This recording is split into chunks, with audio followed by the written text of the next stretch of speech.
Magandang araw sa inyong lahat. Kayo ay natutok sa 1PH. Sa ating pong programang Usapang Kapa-Ted, Kung saan nating himayin ang mga batas na dapat ninyong malaman bago ang demandahan. Ako po ang inyong kapatid, Atty. Jedd. at ako naman po ang inyong mapanuring kachika, ano man na eksena, Chi Bocobo. Napapanood po tayo sa Signal TV Channel 1. Good news sa Atty. Ted at mga kapatid, mapapanood na rin kami at ang aming programa kahit nasaan kayo dahil ang 1PH channel mapapanood na sa Signal Play. Libre po yan, mag-register lang sa free account sa signalplay.com. So, signalplay.com at i-download ang app para mapanood ang 1PH at iba pang channels gamit ang Signal Play app. Kaya sali na po sa usapan. Yan, Atty. Ted, how are you? Hi, Chi. Happy Friday. I'm very good, thank you. How are you? I'm okay also. Nothing new. Still trying to live, being alone. Medyo nasasanay ng talagang dito sa bahay nagtatrabaho.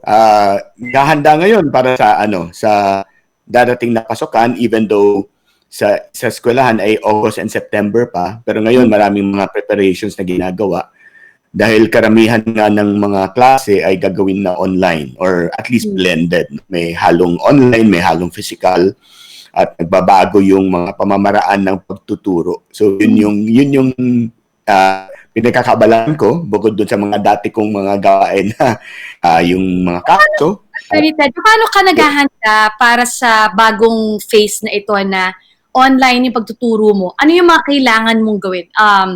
You have to, get a new Wi-Fi connection? Ano bang...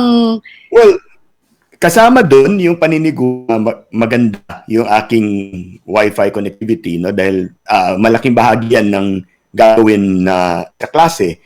At pangalawa, binabasa ko lahat ng mga material uli at siguro binabago ko yung pananaw kung paano ko siya ipipresenta. Kasi dati, kung face-to-face, madali, no? Kasi kita mo yung estudyante, maano mo siyang tawagin, no? At sasagot siya. At kahit na 2 oras kayo nagkukwentuhan, ay hindi problema. Ito, mahirap na 2 oras na nagbabalik taka, nagtatanungan. Kung mahina yung Wi-Fi connection, either sa akin o doon sa kabila, no? So, mga ganun challenges. So, kailangan mag-adapt ng konti sa mga Pero pamamaraan. sa legal education ng show natin, Atty. Ted, kung law student ako, sa darating na pasukan, mas dadali ba para sa akin dahil hindi mo ako mapag-iinitan masyado, hindi mo ako kailangan mapag-recite. Di ba ganun, di ba minsan ganun talagang, di ba? Biglaan yun na you have to defend or, be able to answer. Or so how's that? Is it going to be easier per se, mas hindi nakakatakot for a law student this time? Alam mo, yung mga estudyante ngayon, very creative. So they'll find ways to say, sir, mahina connectivity ko eh. O bigla mawawala yung video, o di kaya magsastatic bigla yung audio. Sasabihin nila na, ay, sandali, hindi kita naririnig. Yung mga gano'n, no? Of course, I'm half serious.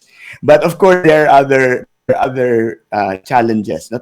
Ngayon, yung dating pamaraan, halimbawa sa law school, no, na yung recitation kasi yan every day, every subject eh. So ngayon siguro babago ng konti yan, no, mas dadami yung kailangan gawin ng lecturers, teachers, instructors, professors kasi mas marami siyang papaliwanag, no, on his or her end. Dati kasi conversation siya talaga. So yun yung nagiging problema. Okay. So, ipag-usapan natin ngayon yung pag-commute, Atty. Ted. So, di ba, yung MRT, medyo may mga nagpositibo no, sa COVID-19. At least 92 personnel of the MRT. Madami ito, Madami ito. Marami yun. So, And our show today will focus on commuter safety, no, on the various modes of transportation, be it air, land, no, and maybe we also talk about some alternative ways to increase siguro either access and also to ensure safety sa ating mga commuters. Yung sa MRT, no, alam naman natin na maraming gumagamit, maraming umaasa dyan. Right. And even under current regulations na medyo may distancing ng konti, meron pa rin nagpositibo. So, I think we will have to think of other ways to augment, no, that problem. Kasi kung hindi natin ma-increase yung capacity dahil nga may distancing measures na kinakailangan talagang gawin, we need to boost that, no? Although balita ko is babalik na yung mga jeep. Yung ating mga yung makulay natin ng mga jeepney ay aarangkada na uli. Oo, starting today, Attorney Ted. Okay. July 3, sabi yung LTFRB pinayagan na rin na yung traditional jeepneys to return to the Metro Manila route. Starting today, syempre may mga existing franchise dun sa mga ruta. Pero so yun walang bago. Wala, pero ang pinakabago is of course, the new guidelines that the jeepney drivers have to comply with, like, always being covered with a mask at gloves at all times, at hindi sumakay ang walang mask. Ganon. Yeah. So, pero yun na nga, parang syempre, I'm happy that at least kahit paano makakaumpisa na ulit ang mga tao. Meron ng mas dadami na hindi na masyado mahihirapan at magiging mas stranded ang mga commuters. Pero, yun na, yung safety lang nila sana, di ba? Ang pinagdadasal natin, sana, they're okay, they're going to be fine. Yeah, I wonder paano mo gagawin yung distancing measures sa jeep, no? Kasi, yun nga, yung upo ang siyaman o pituhan, minsan nadodoble po yun eh. So, at yung, siyempre, if that's part of the guidelines, that, capacity, like instead of say, kung 10, kalahati na lang. Diba? Yeah, oo.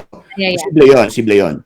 Kasi, halimbawa, nung nagbukas yung mga restaurants, alam ko, yung ilang restaurants na inallow na dine-in, yung mga patrons nila, may distancing measures eh. Sinasabi nila, halimbawa, 10 tao lang pwede na sa loob ng restaurant kahit na marami ang pwedeng pumasok, no? 10 tao at a time. So, baka nga ganun ang gagawin nila sa jeep. At yung dating kalakaran na nagbabayad ka, no, inaabot ng jeepney driver yung kanyang kamay nang hindi tumitingin. Hindi ko alam kung paano nila gagawin 'yon, no? Dahil siyempre yung abutan ng bayad halimbawa, no? So halimbawa 'yun, nakikita natin, no, nakabalot yung isang jeep dun sa plastic, yung mga ganong klase, no? So parang may cubicles sila, no? Pero parang mainit, medyo may issue rin talaga kasi nakamask ka na tapos nakabalot ka pa dyan sa plastic. Right. But then again, kailangan siguro natin munang magtiis-tiis hanggang maibasan o matapos na ng tuluyan itong pandemya, Attorney Ted, no? Tama. Those are measures na kinakailangan para lang umusad, gumalaw din tayo, no?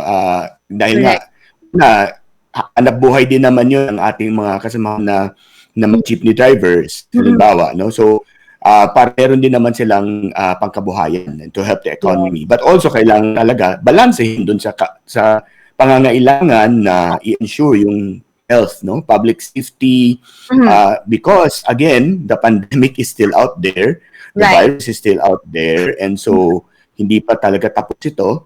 Pero, life has to go on. We have to continue. But again, kailangan yung adjustment sa ganito eh. Sa ibang bansa, di ba, may mga bansa na medyo mas lax yung measures nila. May mga ibang bansa, kung may mga pictures tayo dyan na nakita mo ba yung mga ibang restaurants, al fresco naman sa labas, pero para may social distancing, naglagay sila ng malaking teddy bear. Para huwag mo maupo.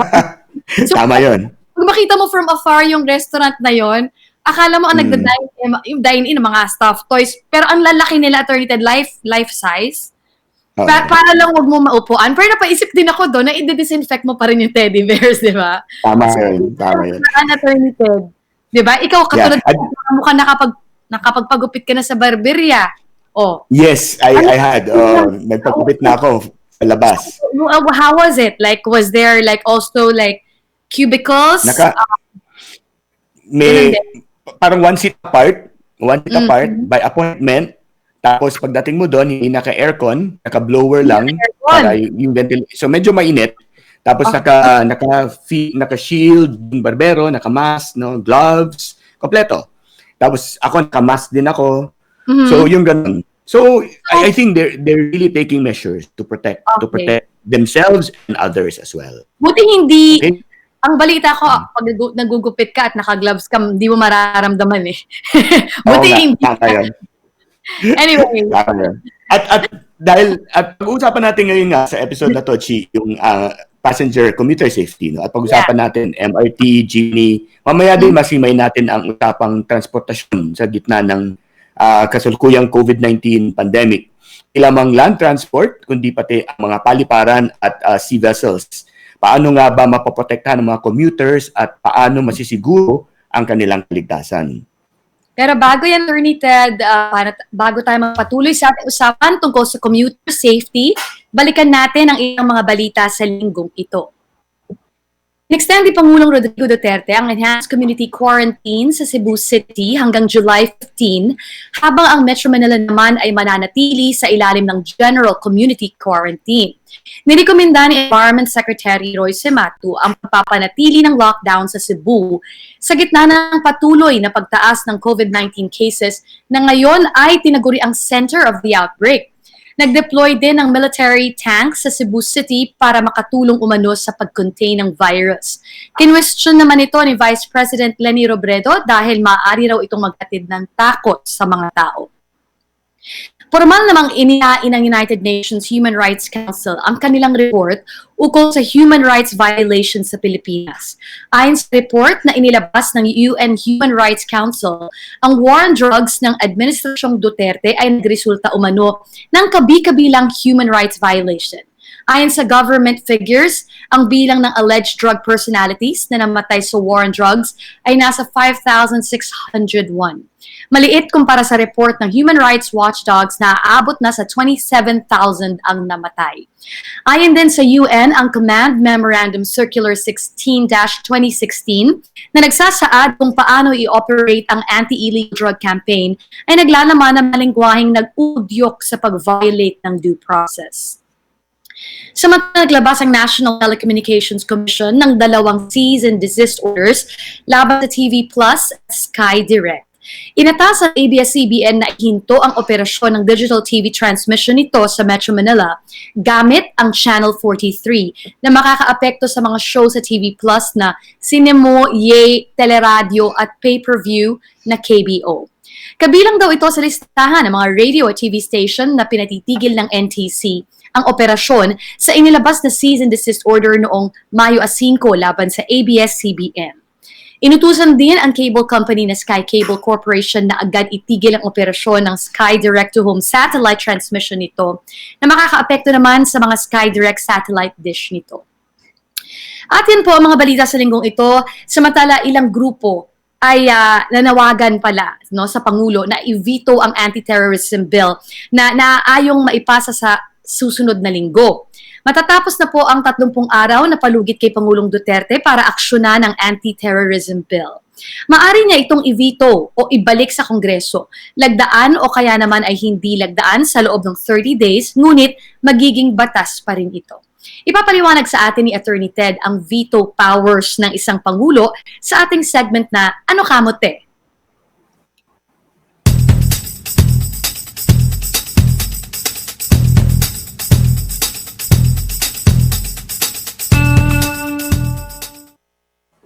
Magiging batas nga ba ang anti-terror bill kahit na hindi ito nilagdaan ng Pangulo? Hanggang ngayon, pinag-uusapan ang napintong Anti-Terror Law of 2020 sa siyang pagsusog sa Human Security Act of 2007. Maraming sektor ang tumututol sa panukalang batas na ito dahil di umano'y paglabag sa saligang batas, mga batayang karapatan ng mga mamamayan katulad ng malayang pamamahayag at paglalathala, ang karapatan magkaroon ng kapanatagan sa sarili laban sa di makatwirang pag-aresto at iba pang karapatan sa ilalim ng kalipunan ng karapatan sa o Bill of Rights. Hindi pa napipirmahan o inaksyonan ng Pangulo ang panukalang batas at sa ilalim ng saligang batas, Article 6, Section 27, makikita natin sa provision na ito na dalawang pamamaraan para maging ganap ang batas sa isang panukala. Ito ay una, ang paglagda ng Pangulo ng panukalang batas at ang pangalawa, hindi pag-aksyon o paglagdaan niya, ngunit hindi pag-veto o ang formal na pagtutol sa batas sa ilalim ng at 30 araw matapos matanggap ang batas. Ang epekto sa pangalawang pagkakataon, yung hindi pag-aksyon o paglagda ng Pangulo ngunit hindi rin niya pag-veto ay nagiging ganap na batas ang isang panukala na para na ring nilagdaan niya. Makikita din sa probisyong ito, Article 6, Section 20, ang tanging pamamaraan para mapigilan isang panukalang batas na isumite na sa Pangulo para sa lagda niya. Ito ay ang tinatawag na veto o ang formal na pagtutol ng Pangulo sa isang panukalang batas. Sa ilalim ng Section 27, maaaring ipahayag ng Pangulo ang kanyang pagtutol sa isang panukalang batas sa pamamagitan ng pagbalik ng panukala sa Kongreso, kalaki ang kanyang mga pagtutol. Ang epekto ng isang veto ay nagkakaroon ng isa pa pagkakataon ng Kongreso na igiit ang panukalang ibinalik na ng Pangulo sa pamamagitan ng isang 2/3 o 2/3 na boto ng mga kasapi ng Kongreso. Kapag natamo ang bilang na ito, ang 2/3 vote ay nagiging batas ang panukala kahit na hindi pinirmahan ng Pangulo. Kapag hindi naman natamo ang 2/3 vote, ay hindi na magiging batas ang panukalang invinito ng Pangulo. Sa ilalim ng Article 6, Section 27, nakatakdang 30 araw mula sa pagsumite ng panukala sa Pangulo para sa paglagda niya ay sa ika-9 ng Hulyo, July 9. Kapag hindi nilagdaan na Pangulo ang panukalang Anti-Terror Bill of 2020, ay magiging ganap na batas ito kapag mula ika-10 ng Hulyo at matapos ang paglathala sa 2 dyaryo o sa Official Gazette.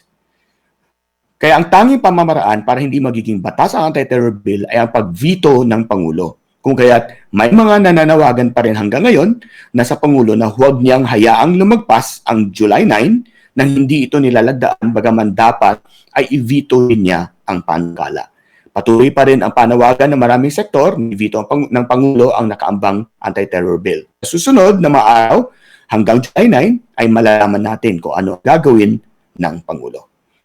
Katulad na sinabi natin kanina, ang pagsapong natin ngayon sa umagang ito ay mga batas na pumoprotekta o nangangalaga sa ating mga commuters, lalo na sa ngayon na may banta tayo ng COVID-19 na patuloy pa rin ang pandemic.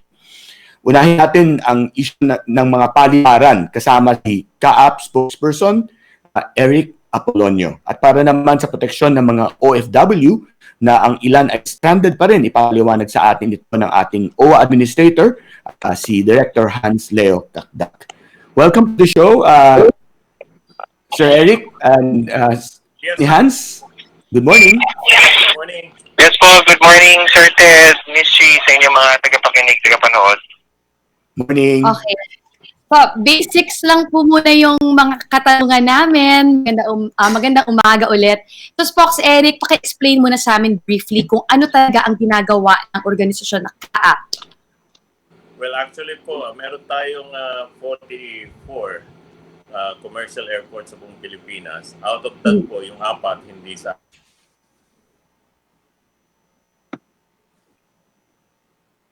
Ayan, nawawala si Spock. Nawawala. Separate authority.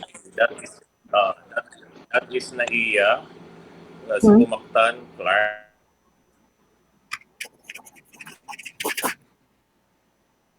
Yan, We're having some problems. Maybe we can go to Director Hans. Just a very brief Director Hans, can you explain kung ano yung ginagawa po ng ayan, we're back. Si Sir Eric muna, tapos you go to Director Hans. Administrator Hans. Sir Eric, naputol po kayo kanina. Yung sound ni Spox Eric, baka nakamute. Ayan. Can you hear us? We can't hear you. Baka mahina yung connection. Can we go to Administrator Hans Cacdac ng OWWA? Very briefly, sir. Description, what does OWWA do? Ang OWWA po ay national government agency that caters to the welfare and protection of OFWs. So we have OFW welfare and social benefits programs. Also, we administer a trust fund, a 18 billion peso trust fund that is owned by the OFW. So we hold that trust fund in trust, and we develop and implement programs for the welfare and protection of OFWs out of that trust fund. Mhm. Yeah. And going directly siguro, Administrator, dun sa issue ngayon, no, for this episode, I understand, of course, there are many OFWs still abroad who have been basically not able to come back, no, because of the continuing pandemic. Can you give us some numbers? Ilan po ito na halimbawa yung gustong bumalik na hindi makabalik po? But now, ang lumalabas na bilang estimate ng DFA ay around 100,000 all over the world. Actually, we are expecting at least until the end of the year, maybe 150 to 200,000 returning OFWs. So right now, patuloy naman yung pag-uwi nila. We have around 1,500 to 2,000 arrivals every day. And we know that next week ay lalo pang bubukas yung mga flights, yung airport operations para magbigay daan sa pagpapauwi ng ating mga kababayan. I understand, grabe po ang pag-iingat, admin, sa pag-uwi, especially ng ating mga overseas, mga OFW po, no? Can we share with our viewers kung ano po yung mga sinusunod nila mga patakaran, lalo na sa pag-uwi at ma-ensure yung kanilang kalusugan at safety? Essentially, they are swab tested, the PCR tested upon arrival at the airport. There is a process in which they are tested and then taken to hotel quarantine facilities upon arrival, and from the airport lobby, dinadala na sila sa mga hotel quarantine facilities sponsored by OWWA. And then when they get their test results, they are taken to transport facilities naman like NAIA and Paranaque Integrated Terminal Exchange for land transport. So every day we have around 1,000 to 1,500 departures at NAIA and NPITX. So since May 15, we have had around 70,000 OFWs already transported to their respective home LGUs provinces. Wow. Admin, Yeah, go ahead, G. yeah. In the occasion po na, so after, while they're in quarantine, lalabas po yung results ng swab test. If it's negative, then they are allowed to go home. But then, ano po ang ginagawa pag nag-positive naman po? When they are positive, they are taken to a COVID positive facility administered, supervised by the Department of Health. So, for example, yan yung Philippine Arena, yung Salesforce Arena, yung dating Ultra, yung Ninoy Aquino Stadium, yung New Clark City in Clark. So, yan ang mga examples ng mga venues for COVID positive. World Trade Center sa Pasay, yan. Sorry, And then once they are there, they are treated and then yung tested once again. And if they are negative, then they get to go home. Right. So, pagka po nag-positive, pati po yung mga nakasama po niya sa flight, ganun po ba ay maapektuhan na parang they will all be, traced at mamanmanan na rin mabuti po? Well, merong contact tracing na sinasagawa. So, yes, may contact tracing na sinasagawa ang DOH and BOQ. Of course, we leave that to the DOH and BOQ na kung sino yung mga affected dun sa contact tracing efforts nila. Right. Okay, thank you. I think we have Sir Eric back. Eric Apolonio from the CAAP. Okay. Baka hindi pa. In a few more minutes. Maybe before, while we're waiting for Sir Eric of CAAP, I'll just ask this from... ito na. He's back. Okay. Yeah. Sir, nakabalik na. We can hear Maybe we you can now. go... Can you hear us now, sir? Yes, loud and clear. Yes. Maybe we can go direct dun sa question po na kumusta po ang sitwasyon ng mga paliparan natin ngayon as far as CAAP is concerned, sir? Well, so far po ngayon, meron tayong ang operation ng commercial po is 17, 17 airports po yung actually ngayon for today is 20 pala, 20 airports yung commercial operations. But Opo. out of that, ang inalaw ng mga LGUs, 30 airports. Sir, ilan po, sir? 30. 30, 30. But 30. yung nagkakaroon ng commercial flights is 20 only as of Okay. today. Because 20. ang rason po dyan, yung 10 na balance, sweeper flights lang ho inaalaw yung mga para sa OFWs lang. Hindi ho pwedeng tumanggap ng mga LSI. Right. Sir, I understand that the operationally, it is really subject to the local government, no? Kasi kahit halimbawa, hindi naman lumipad, pag hindi po inaalaw ng local government, ay syempre, kailangan tumupad yung nung ano. Ano pong nagiging epekto po nun, sir, dun sa pamamahala ng airports? That's the reason why daily, every night, nagpo-post kami sa social media dahil mahigpit ang tagubili ng ating kalihim Arthur Tugade na inform ang public palagi, no? Para na monitor nila kung ano yung mga flights at anong mga airports yung bukas everyday. Unfortunately, may mga airports yung kahit na dineclare na open, biglang naisasara because of some biosecurity issues. Wala tayong control doon. Right. And so if there are complaints, sir, about canceled flights because the airports are closed, that's really not CAAP, diba? That's really because the local government has said hindi nila i-allow because of the local situation. Tama po yun, special case po ito, pero under the Passenger Bill of Rights, ang Civil Aeronautic Board po ang nag-handle niya. Okay pa. Meron po mga flights na rin, international flights flying into and out of Cebu, Spox, Eric.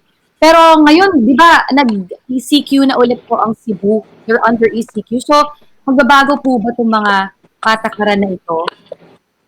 Tama po yun. Yun po ang sinasabi natin na Ma'am Chi kanina na although may mga nakapix ng schedules, nagbabago siya the last minute.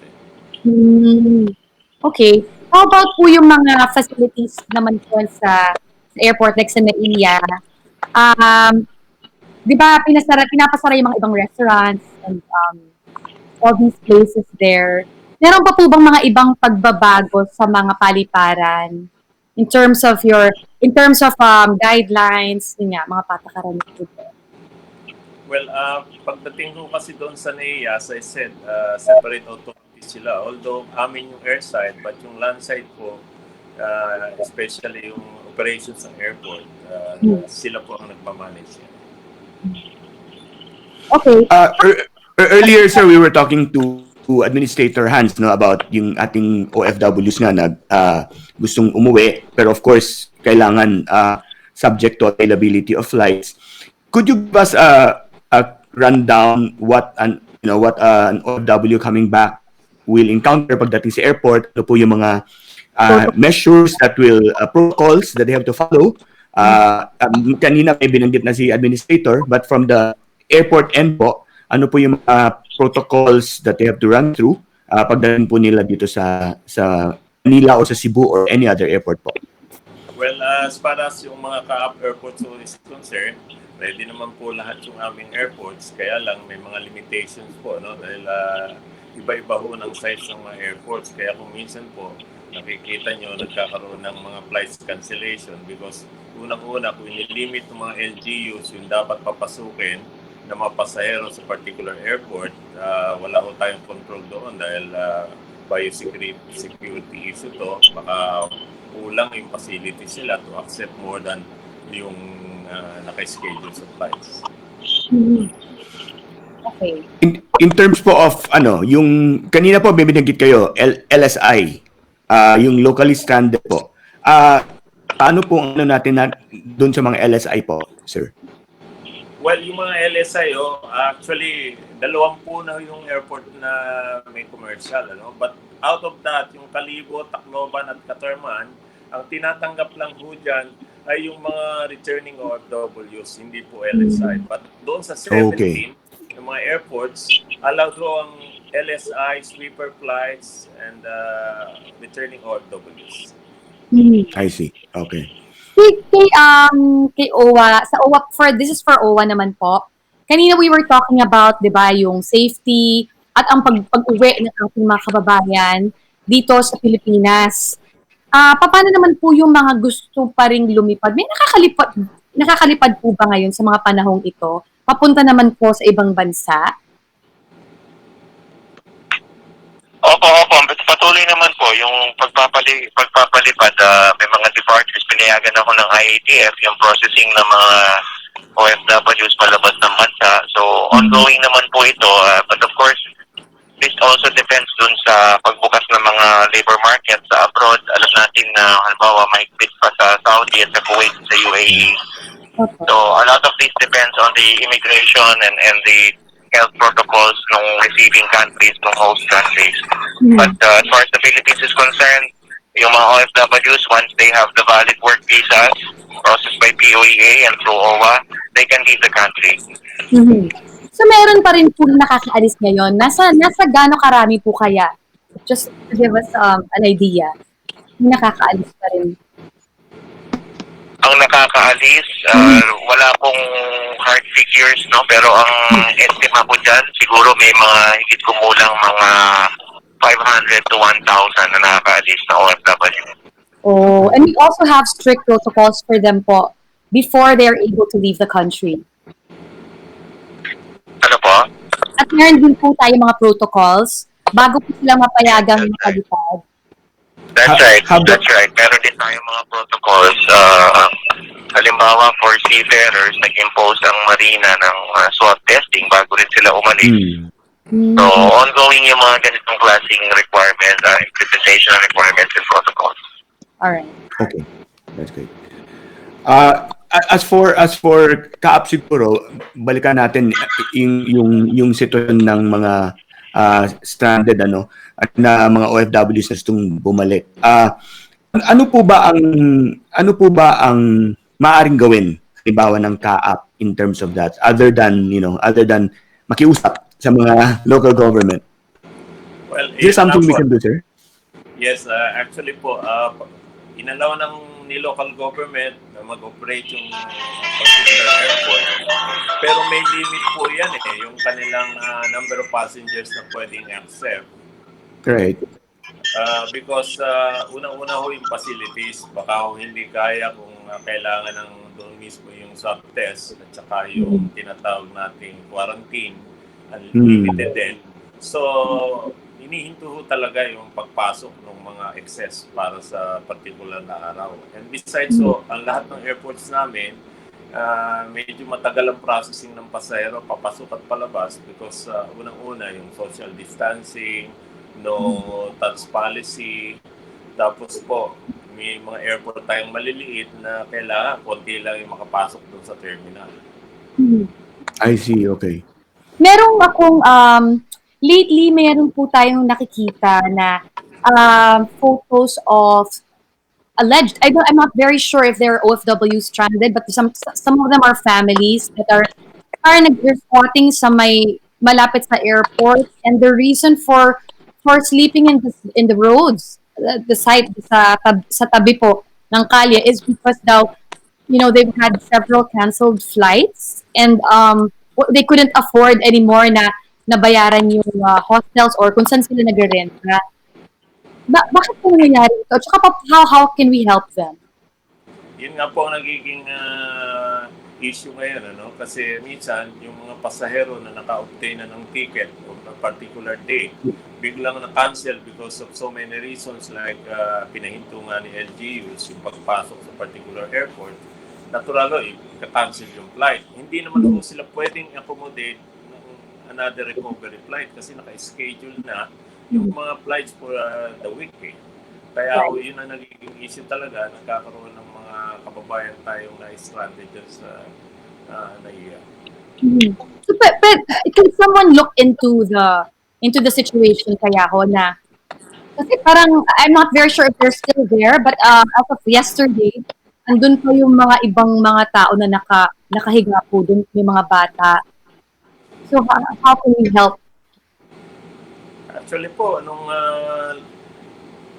2 days ago, nagpunta si Secretary Tugadi ron at talagang siya na mismo yung nagbigay ng impormasyon na lahat ng mga na-stranded i-accommodate, lalo yung malapit ng umalis ng kanilang departure, accommodated ho sa airport lahat yun at pinayudahan din ho ng mga malasakit health kits, yung mga toiletries, tsaka libreng pagkain po. Okay. Meron kong tanong, I'm not sure if this is something that Administrator Hans can answer. Halimbawa, hindi OFW, no? Halimbawa, student who was maybe, an exchange student and na-stranded po abroad. Hindi naman po siya classified as OFW. Paano po ang doon? Paano po ang patakaran kung gusto na niyang umuwi? Kasi may mga nababasa po ako na talagang napaka-circuitous ng Sa DFA po ba coordination po ng administrator? Kung siya po ay estudyante, pwedeng sa Commission on Higher Education, pwede sa DFA. Pagdating niya sa airport, meron tong Department of Tourism desk na tutulong sa kanya sa pagsilid sa isang hotel. I see. Okay. Attorney Hans, yung mga balita po na yung mga OFWs na nagre-resort na sa pagbebenta ng dugo, I'm not even sure if this is true. I'm asking you now. Oo, para lang makauwi ho, may programa ba na, to actually help the OFWs? Kunwari, yung mga hindi na sumisweldo, wala na talagang ipon, naubos na, wala ng pera. Do we have a program to assist them in their coming home? Yes po. Meron po. Meron tayong una yung financial assistance for displaced workers at the $200 or 10,000 peso cash benefit. Pangalawa, yung may food assistance program tayo, didistribute ng food yung ating mga welfare officers sa Philippine Labor Office. And then pangatlo, meron din tayong repatriation assistance. We assist OFWs who wish to come home. Although admittedly, with the current crisis, talagang mataas ang volume na nangangailangan ng tulong. So, we just implore the patience of our dear OFWs. Meron pong proseso, kailangan kasing exit visa kung nasa Middle East bago makauwi.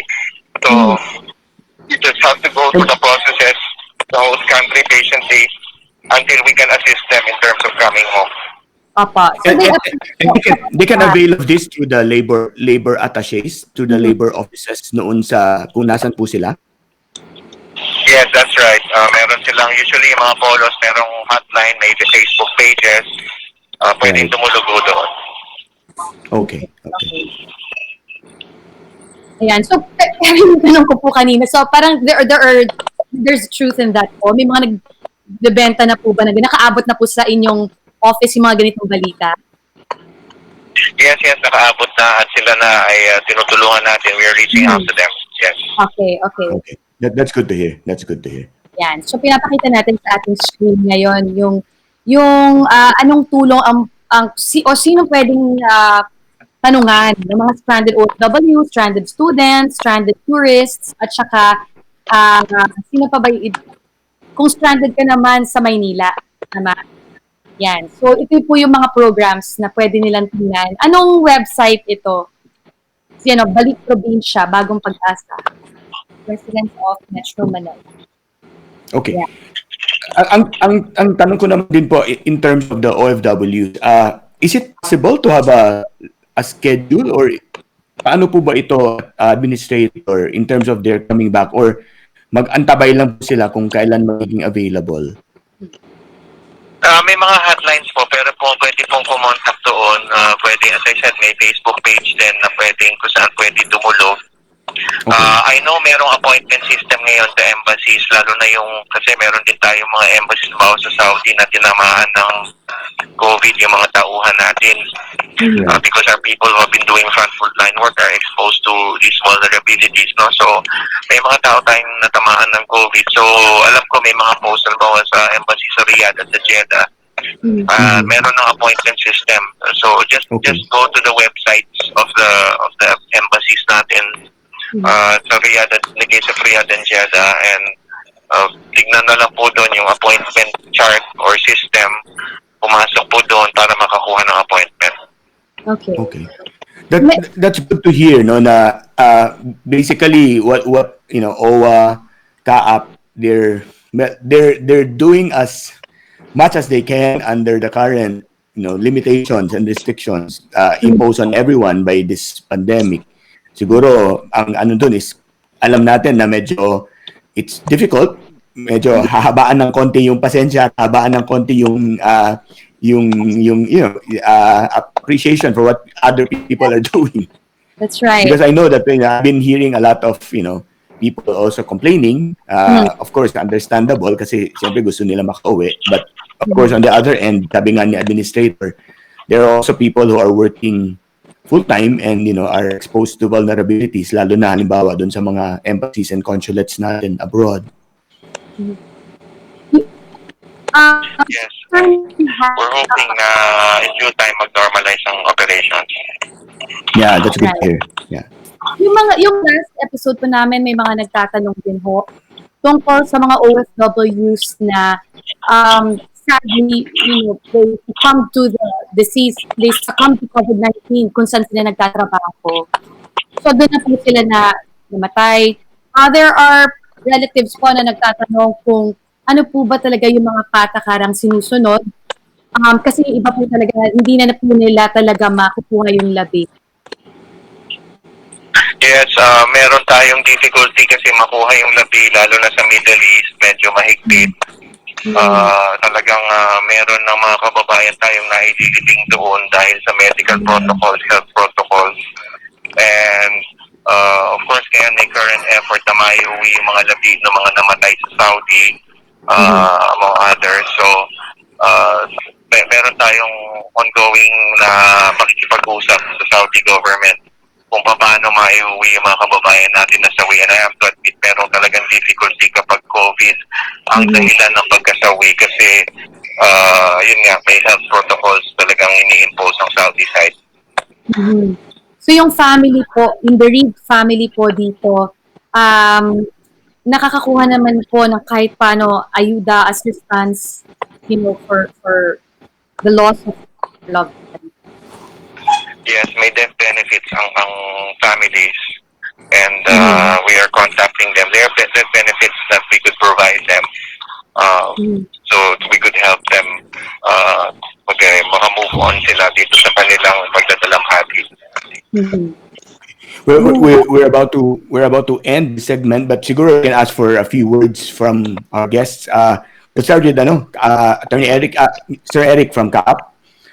Yes, may panawagan, gusto niyo sabihin sa ating mga kababayan na nakikinig po. Go ahead, sir. I would just like to assure yung ating mga mananakay na ready po yung mga airports natin sa buong Pilipinas. Unfortunately, may mga airports at may mga lugar po tayo talagang medyo mataas yung contamination. Kaya siyempre, hindi rin naman natin masisi mga LGUs na magkaroon sila ng restrictions. I hope na maintindihan nila itong mga problemang ito. Although, nga po, may kami ng pasensya na talagang malaki yung inconvenience na nagawa sa kanila. But safety po kasi yung paramount sa CAAP. Safety first. Si Attorney Hans. Yes po, makakasiguro po kayo na nandito pa rin ang OWWA para tumulong sa ating mga OFWs at OFW families. Meron lang tayong hotline, yung 1348. So dumulog lang po doon sa hotline na yun para tayo po ay makatulong pa ng ganap sa inyo. So food, accommodation, shelter, transport, repatriation, dyan po sumisentro ang ating efforts ngayon dito sa ating COVID-19 crisis. Ayan, maraming salamat po sa oras nyo, Attorney Hans Cacdac. And of course, Spokesperson Eric ng CAAP. Thank you so much for joining us. Ayan, so sana marami po kayong natutunan doon. Kung may mga tanong po kayo, again, we're gonna flash our hotlines later. Pero sa akin yung 1348 for our OFWs and their families. So we'll pause for a short break. Susunod na pag-uusapan natin yung Atty. Ted, ang land transportation at public utility vehicles. So babalik po ang Usapang Kapa-Ted.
Welcome back sa Usapang Kapa-Ted.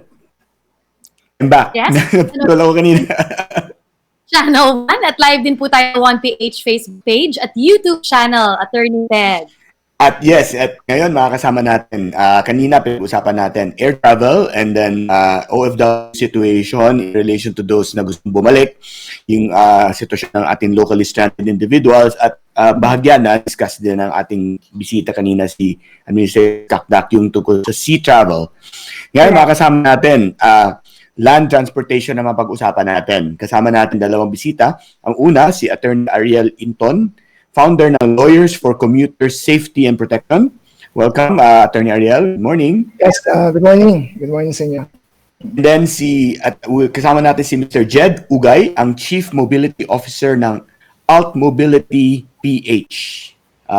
Jedd, welcome to the show. Magandang umaga po, Atty. Ted, at sa inyo lahat. Good morning.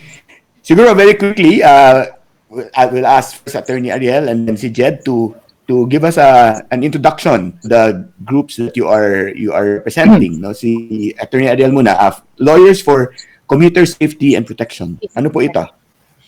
Yes, Attorney Ted, nagsimula itong Lawyers for Commuter Safety and Protection after my stint with LTFRB as a volunteer group of lawyers for commuters welfare, no?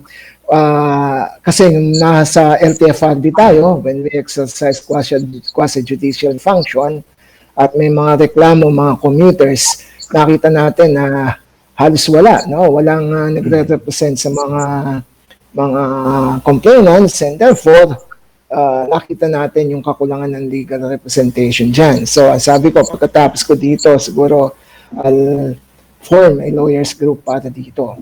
And then eventually nag-evolve to into an advocacy group and nakukonsulta na kami ng mga public officials, Congress, about what we feel or what we ano yung opinion namin dito sa mga transport issues. So in a way, we can say that we are not only commuters welfare volunteer group but also an advocacy group in transportation.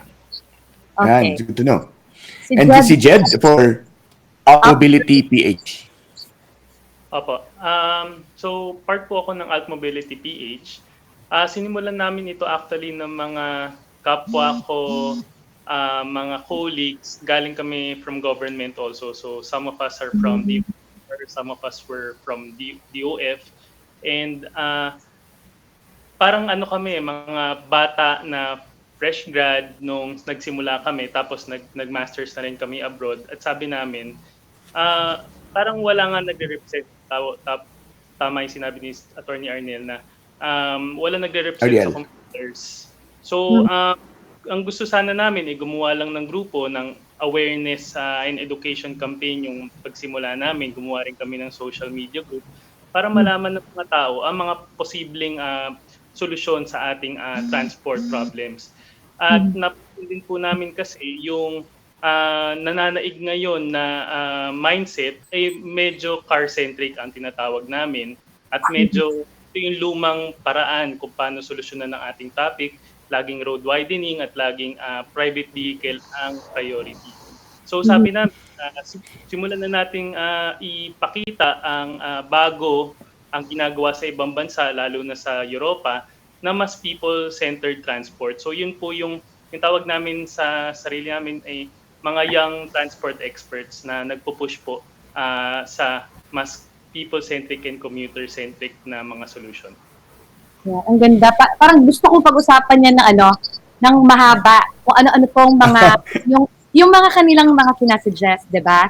So, but we'll go to this later. But for now, since we're talking about yung banta ng COVID-19, how are we going to protect our commuters? Gaano ka-importante ngayon ang kanilang kaligtasan? Attorney Inton?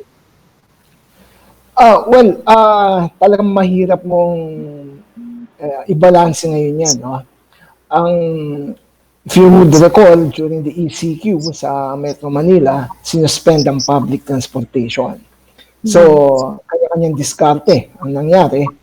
And then, yung nag-MECQ, unang pinayagan is yung mga tricycle ng mga local government unit, but there is a there is a prohibition not more than one passenger. So isa ka lang dapat doon. Kasi ang tricycle minsan depende sa laki at depende sa ordinansa ng local government. During GCQ, ito nagkaroon ng problema dito.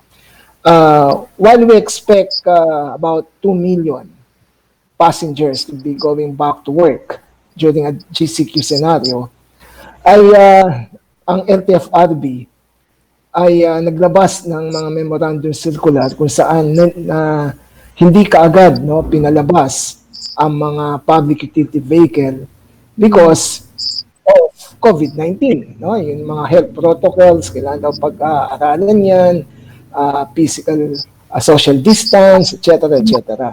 However, nakita namin na mukha yatang ginamit lang yung katwiran yung COVID-19 because in the memorandum circular issued by LTFRB, marami doon nakita namin, wala namang koneksyon sa health protocols like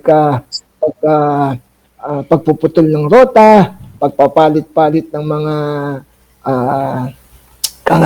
pagpalit ng mga linya, etc. etc. So, as a commuters group, we qualify ourselves already in the sector of the commuters. Nangamba kami dahil akala namin ay pangangalaga lang ng kaligtasan, kalusugan ng mga commuters to.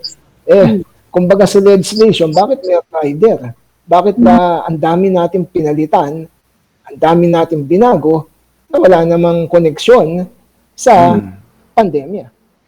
Right, right. Attorney Ariel, actually, you raise a very valid point. No? Siguro ang kasama po dun sa siguro nagiging kaguluhan, no, dahil dito sa sinasabi mo parang isinakay, no, what an appropriate word, rider, isinakay dito sa isyong ito ay part siguro ng kaguluhan is magulo yung regulasyon. Halimbawa, parang lumalabas halimbawa yung tanong na pag mag-isa ka sa sasakyan mo, private vehicle naman yun, ikaw ba ay dapat nakamaskara o hindi nakamaskara kung mag-isa ka lang, no? Nagtanong ako sa ilang mga tao na nakatira sa iba't ibang LGU, hindi rin nila alam, hindi sila sigurado doon. At yung mga ganung patakaran siguro na hindi nakakatulong sa, o yung kaguluhan na gano'n, hindi nakakatulong sa road safety because people don't really understand what the regulations are. Correct. Correct, Atty. Ted. No? I'll give you one point of, with all due respect to transport officials. Kung mapapansin nyo, yung pinagmamalaki nilang EDSA carousel, no? Pinutol nila yung mga linya ng mga city buses. For instance, you are coming from Fairview, Quezon City, and you are working in Makati. Dati, makakadiretso ka, no? Ngayon, ang ginawa nila, hanggang Quezon Avenue EDSA ka lang, and then sasakay ka ng EDSA carousel bus, and then sakay ka ulit, papasok dun sa Ayala Avenue, kung may masasakyan ka, no? So, makikita natin na mukha yatang lalo nahirapan yung mga commuters dahil palipat-lipat, no? Kung talagang gusto natin ay yung social distance, mukhang nawala yung social distance kapag bumababa ka at sumasakay ka, mas mahirap ang contact tracing at nagmahal, no? Naging mas magastos sa kanila yung pag-commute, no? So, ang sabi namin, okay, you have something new in your minds, no? Probably you dream about it and then kinabukasan you want it to be enforced as a policy already. Pero mukhang hindi ito yung panahon na kailangan mong gawin yan. Ha? Kailangan siguro pag-aralan natin mabuti. So during a GCQ scenario, ano ka nagkaroon ng public hearing dyan? No? Kung meron man. No? Baka information campaign lang. So, nakita namin na, as you said, mukhang kulang sa pagluto ng mga polisiya at nag-try tayo ng mga experimental policies na we are not sure whether it will work or not. Yeah. Punta natin si Yeah. Yes, Chi. Yeah, kasi nagre-research ako, no, yung mga batas natin sa commuter safety. So nakikita ko nga, may point si Jedd dun sa medyo car-centric siya, no? Anti-Distracted Driving Act, Road Speed Limiter Act, yung mga ganon. Tsaka yung RA 11311. Pero I guess we wouldn't have to delve into those details. Pero yung AltMobility, Attorney Ted, I understand, nung si Jedd, tumulong ang kanilang grupo sa pag-draft ng Commuter Rights Bill. Yung Magna Carta for Dignified Commuting. I like how that sounds. Ano na ang estado ng bill na ito? At ano ang mga nilalaman pala ng bill na ito, yung Commuter Rights Bill? Yes po. So ito po ay pinupush namin since August of last year at may mga nag-file na po both in Senate and Congress. So ang estado po nito, actually pumasa na siya sa first reading. Naghihintay po kami for the agenda na ma-agenda sa second reading, pero mukhang dahil nangyari yung COVID, it was supposed to be around this time, pero mas na-push back dahil syempre maraming ibang priorities for bills right now. Yung nilalaman po nito, basically, yun nga, na-summarize na into Commuter Rights Bill or Bill for Dignified Commuting. Ang gusto lang po nito ay sana maging makatao ang pagko-commute. Nakita po natin na yung sa airlines, meron pong tinatawag na Air Passengers Bill para po sa mga sumasakay ng airlines. Pero po, sa commuters, wala po silang bill na pumoprotekta sa kanilang kapakanan. Kumbaga po, kung may kakulangan na pinoprovide, for example, sa supply, masyadong matagal yung paghihintay mo, yun po yung mga binabantayan niya. So specifically, yung supply of public transport to be sufficient such that hindi ka maghihintay ng more than 15 minutes. Dapat po meron pong sapat na lawak ng sidewalk kasi po halos wala po tayong sidewalk sa mga daan, kawawa yung mga tao.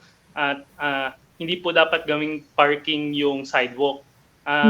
Meron din po itong provision for bike lanes para po sa mga taong gustong gumamit po ng active transport.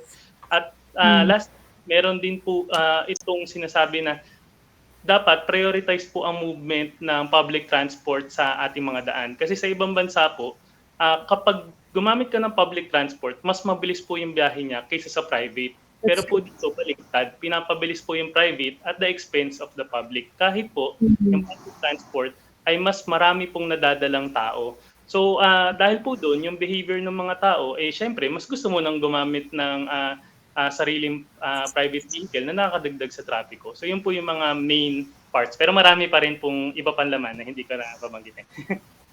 Okay. Very interesting. Go ahead. Isa lang.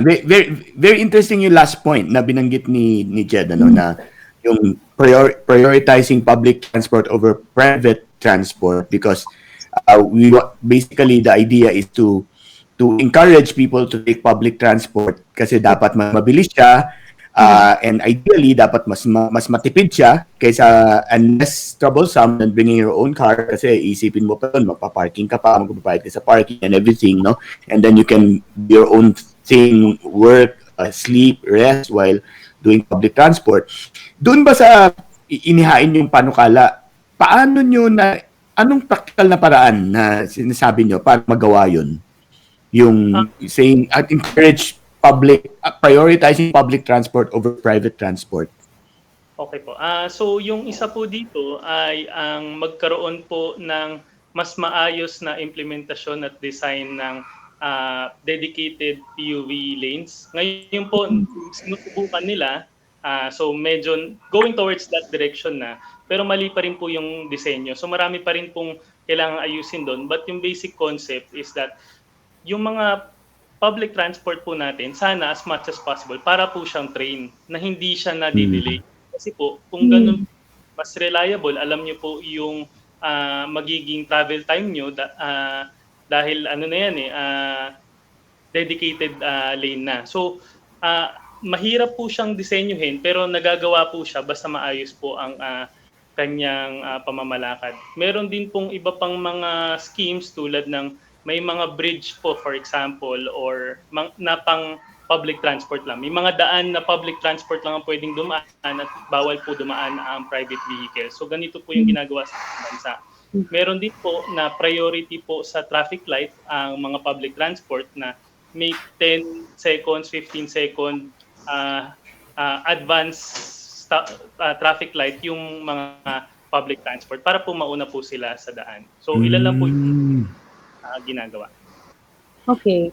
Kaya Attorney Ariel naman, sa inyo pong palagay, ano yung kakulangan sa commuter safety sa bansa natin? Lalo na po pagdating sa health protocols. Okay, if we talk about safety of the commuters during a GCQ area, GCQ scenario, katulad ngayon, meron effort naman ng pamahalaan dyan. Nakita naman natin, implementation of social distance, may mga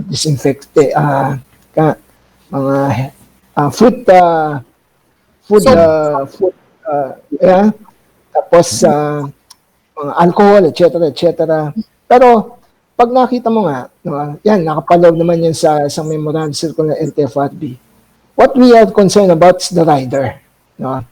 If we are concerned about safety, then let's stick to that.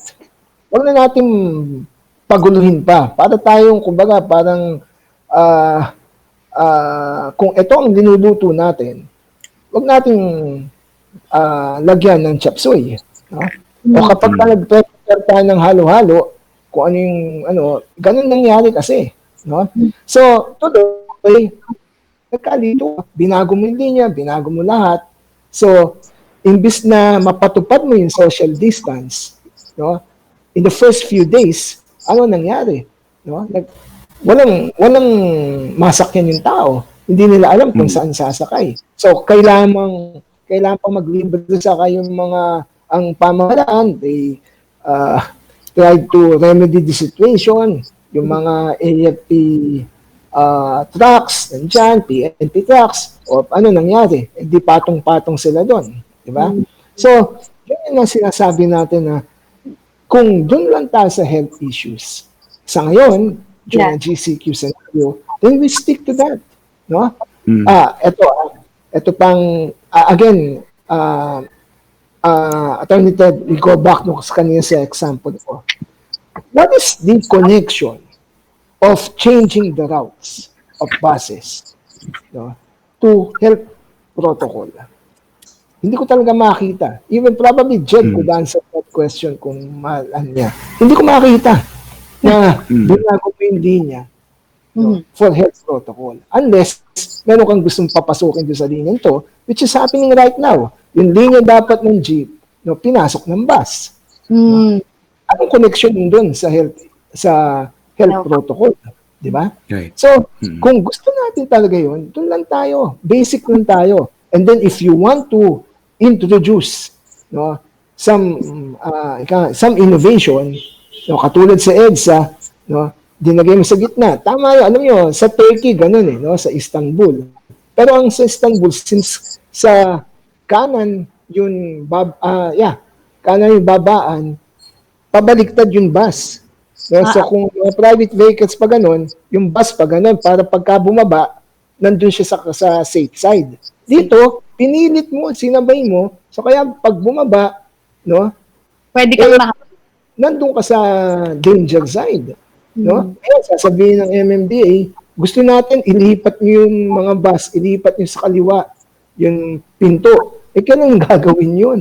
Di ba? Ngayon nga natin kailangan So, yun yung mga sinasabi, and I think Jedd got that correctly, na there are efforts, kaya lang kulang kasi hindi nga napapag-aralan mabuti.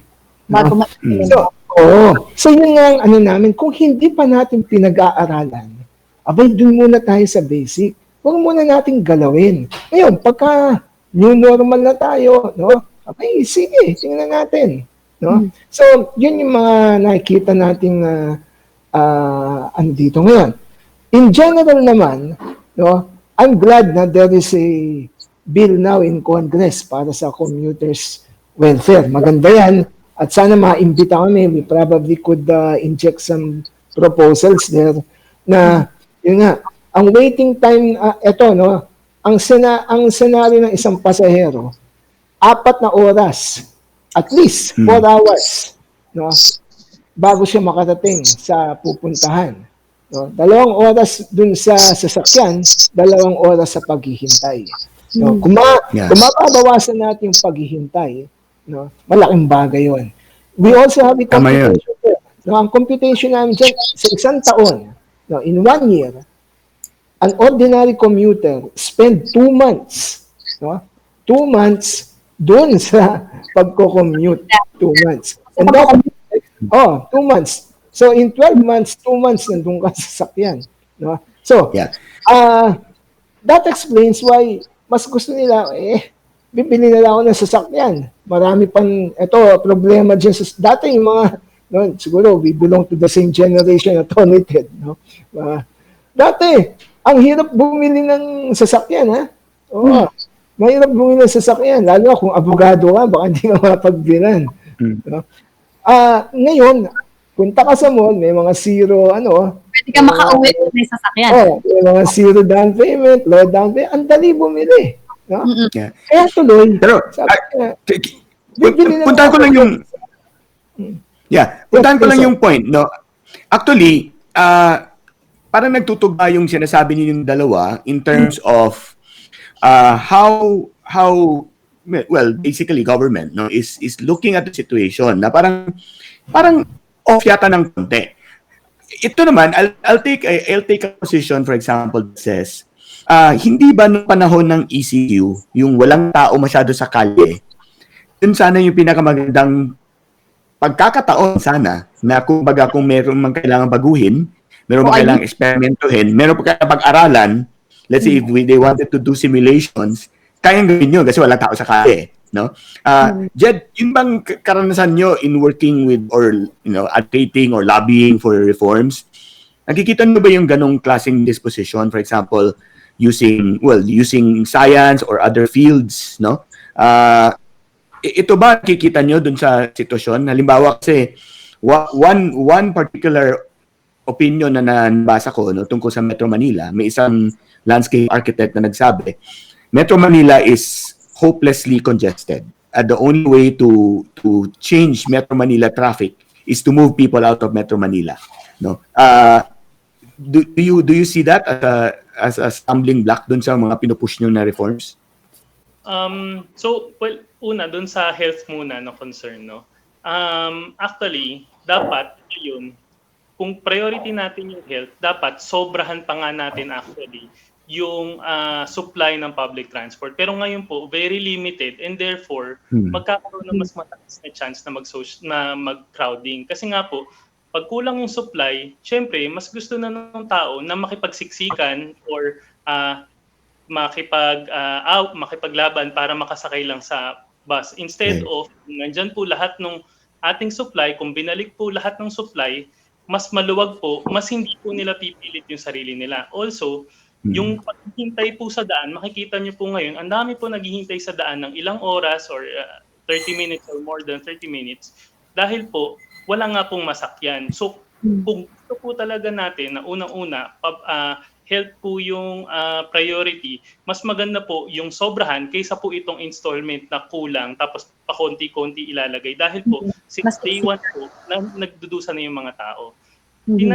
Ngayon po, nakikita natin na ang gobyerno siguro po ay nasisimulan na po nilang subukan itong mga bagong policy. Kaya may mga bago pong experiment na nagaganap. Although po, sana po siguro nung March pa lang, sinimulan na nga po as you said, kaysa po na nasa 100 days na po tayo, tsaka po lang sinusubukan. Kasi yung mga ganito pong bagay, kailangan po ng matagal na pagpaplano, kailangan na po natin agad ng solusyon. So, ang una po magandang gawin ay, sa aming opinion, ibalik po muna natin yung dating supply para po, dahil po reduced naman na po yung trip demand, mas serve po yung tao ngayon. Tapos po, yung mga ganito pong disenyo, mahalaga po sila na magawa as soon as possible, pero hindi yung hihintayin natin na i-push agad itong bago habang nasa transition stage tayo. Sa transition stage, marami na po nagdudusa. So, yun po yung ano, sa sinabi niyo naman po yung sa balik probinsya, makakatulong po siya ng konti pero hindi po natin na-foresee na yung mga tao ay talagang aalis ng Maynila kasi po nandito pa rin po yung capital, nandito pa rin po yung opportunities. Everywhere in the world, sinubukan na po nilang ilabas or ilipat ang kanilang capital, and yet yung capital po, continuous po yung growth niya. So hindi mo maiiwasan na mag-grow talaga yung capital or central business district mo kahit ano pang pilit po na tanggalin yung mga tao doon. So hindi po mawawala yung problem nung traffic at congestion. Kailangan po, imbis na iwasan siya, kailangan po talaga siyang solusyonan. At may mga solusyon naman po. Alright. Through people mobility po. Pag ginamit po natin our private vehicle mobility, talagang hindi natin masosolusyonan. You cannot build yourself out of congestion. But if you build for people mobility, then there is a solution po. Okay. Malapit na tayo mag-wrap up po. Pero can we ask for some I guess siguro yung words na pwede niyo i-share sa viewers. For example, ikaw like for example, Jedd, are you able to envision a country that uses like bicycles in the future, na may tuloy-tuloy na ruta para sa mga bisikleta, and a much improved yung commuting conditions? And also Attorney Ariel. Okay. Well, sige, Jedd, sige. Si Jedd muna. Jedd, sige. So actually, we are in a pandemic, so it's a crisis, but it is also an opportunity. Drastically, nagbabago na ngayon ang ating travel behavior and patterns, and therefore, we must make the most out of this opportunity. Nakikita naman po natin na ito na talaga yung opportunity to push for more people-centered mobility in terms of having more wider sidewalks. Kulang na po kasi yung sidewalk kapag hindi siya malapad, talagang walang social distancing dyan kasi ang sikip eh. So sana ma-reclaim po natin yung yung mga daan natin for walking and also for biking. Nakikita naman po namin na solusyon ang active transport dahil all over the world nakita po na maganda pong response sa pandemic yung biking and walking. So, nakikita po namin siya na it is here to stay, and we see a lot of LGUs actually already trying to adopt in their ordinances and programs in their local governments to do more or to incorporate more active transport in their mobility. Yung vision talaga po natin ay sinabi po ito ni Enrique Peñalosa, baka narinig niyo na po, is that a good country with a good transport system is one where people use the rich people, the poor people don't use cars, but instead where rich people use public transport or bicycles. So we achieve that. That is what we call an inclusive transport, because you don't exclude people who don't own cars. And majority actually ng mga tao, wala naman talagang sasakyan. Sabi sa JICA, 88% of households depend on public transport and active transport. So let's prioritize the needs of the majority. So lastly, binanggit ko na kanina, for public transport naman, let's put more supply. Parang sobrahan na natin kaysa kulang, and that will help in social distancing. And pangalawa, meron po kaming pinupush na tinatawag po namin na service contract arrangement. Ayaw po kasi ang pinakaayaw po talaga namin ngayon sa public transport since before COVID pa is yung boundary system. Kasi po nakadepende yung mga chauffeur at operator sa dami ng maisasakay niya, and that is not really maximizing public welfare. What will maximize public welfare is if the revenue of these public transport operators are dependent on the service quality that they provide, instead of yung nag-aagawan sila sa dami ng pasahero. So it's a large concept, but you can research on it and we can have a separate topic on that, which we call service contracts, which they do in other countries such as Japan or Hong Kong and the UK. So if you see their public transport, sobrang ganda. Kahit 1 minute late, hindi ka na niya papasakayin or sumusunod sa schedule. Yung mga service quality kasi, yung basihan ng kanilang payment. So, instead of passenger revenue. So, yun po. Thank you, Thank you, Jedd. Yeah.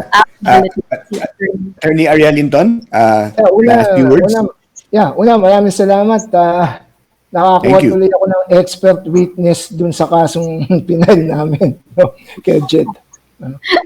Well, anyway, kasi sinampahan na namin ang kaso at wanted itong mga ginagawa itong mga to, no? And I think we got an expert witness kay Jedd. Anyway, una yun sa balik, no, yun sabi, we lessen the people in the metropolitan area. Nagawa na po yan. Marami pong taga Maynila ay nakatira sa karatig probinsya. Like for instance, Cavite, even as far as Pampanga, no? There's only one problem. They sleep there and work in Metro Manila. So, ganun pa rin.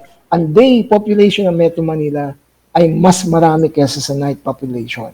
Because there are so many people who are already residing outside of Metro Manila, but they have to enter Metro Manila to work here or to study here. So, hindi natala yung trabaho sa labas. So, pupunta pa rin dito. Kaya, makikita nyo yung NLEX. Dati, NLEX, pwede ka mag-basketball doon kapag maluwag eh. Pero ngayon, hindi na. No? Grabe na ang traffic dyan. Ganun din sa SLEX. Kasi, yun nga, everyday, maraming everyday commuters. That is one point din na nag-object din kami dun sa plano nila na ang mga provincial buses lahat outside of Metro Manila. Kawawa yung mga everyday commuters dyan. No? We have to meet in the middle para yung mga everyday commuters hindi naman maapektuhan because they already sacrifice themselves going outside of Metro Manila. Yung nga lang, ang trabaho nila nandito pa rin. So if we really want a successful migration thing, kailangan may trabaho sila doon na idadala yung trabaho doon. So that's one. Number two, yun really the problem is bakit ba ayaw ng Pinoy, no, let's see, yun ang siguro connotation, bakit ayaw ng Pinoy yung public transportation and yet mas marami talaga nagpa-public transportation. In EDSA, 70% are private cars, no? All about 30% yung public. And then you can tell the nagpapatraffic dyan yung mga public transportation. Pero baliktad, 70% ang sumasakay sa public and you see a lot of private cars with only one or two driver and then one passenger. So, yun ang problema ngayon. Paano natin ma-encourage ang mga private car owners to use public? And as of now, pardon me for this, pero nakikita po namin hindi yata nagiging successful yun ating present transport officials dun sa puntong yun. No? Transport is business. No? Yung sinasabi ni Jedd, I agree. Pero alam nyo, business yung transport. Unless government will 100% operate public transportation at hindi nila ipapasa sa private, yung sinatawag na boundary system, mahirap mawala yan kasi mismo yung driver ayaw. So ano nangyayari ngayon? So kunyari, hindi, swelduhan yan. Pero meron silang incentive na tinatawag. So, hinahabol pa rin ng mga bus driver yung incentive kasi hindi sapat yung sinesweldo nila, no, dun sa peak salary nila. So, yun talaga kailangan ma-solve yun. No? Thank you po. Thank you, Attorney Ariel. Thank you for all that you do for our commuters. Sana po talaga ay mas maging successful lahat ng pinupush po natin. And also si Jedd, thank you so much for Thank you, Attorney Ariel. Thank you, Jedd. Maraming salamat po sa inyo, Attorney Ted. Chi. Thank you. Thank you. Attorney Ted, parang sobrang naging passionate tayo ngayon kasi talagang kitang-kita mo kasi yung problema yan araw-araw eh. True. Diba? Yeah, hindi na makatao, hindi na reasonable. tama yung sinabi ni Jedd, hindi na dignified yung nag-aantay ka na 4 na oras just to get to where you're going. Bukod na sayang sa oras, hindi na makatao yun. So, I think there are good points raised by our guests, Atty. Ariel Inton and Jedd Ugay, of course. Correct. I mean, ang tatanungin ko naman, ikaw, ano yung take-away mo dito sa usapin natin ngayong umaga? Naku, save by the bell na naman ako, so hindi ko na maharapan. Hindi. Ako, ang takeaway ko, simpleng-simple lang. Yung bang, ang kailangan natin is to work towards, yun na nga, yung dignified and humane commuting.